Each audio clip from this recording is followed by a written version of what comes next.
আসসালামু আলাইকুম দর্শক, দেখেন একটি ঘোড়ার তিনটি পাও, একটি পাও নষ্ট হয়ে গেছে। সে দেখেন কীভাবে কষ্ট করতেছে, হেঁটে হেঁটে যাচ্ছে মানুষের মতন। দেখেন মানুষ যদি এরকম হয় কীভাবে কষ্ট হয়।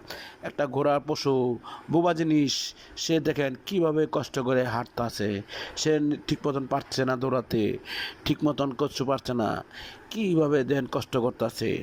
দেখেন দর্শক, দেখেন দেখেন দর্শক, ঘোড়াটা দেখেন, ঘোড়াটা কীভাবে হেঁটে হেঁটে তিন পাও দিয়ে হেঁটে হেঁটে যাচ্ছে। আহা, এত কষ্ট! দেখেন কি কষ্ট করে যাচ্ছে হেঁটে হেঁটে, খুব। আহা দর্শক, আপনাদের কি কষ্ট হচ্ছে না? দেখেন এত সুন্দর ঘোড়া, কত হাট্টা কাট্টা ঘোড়া, দেখার মতন ঘোড়া। ইস, কি কষ্ট করতেছে, দেখেন কি কষ্টটা করতেছে ঘোড়াটা। দেখেন আরে ঠিক মতন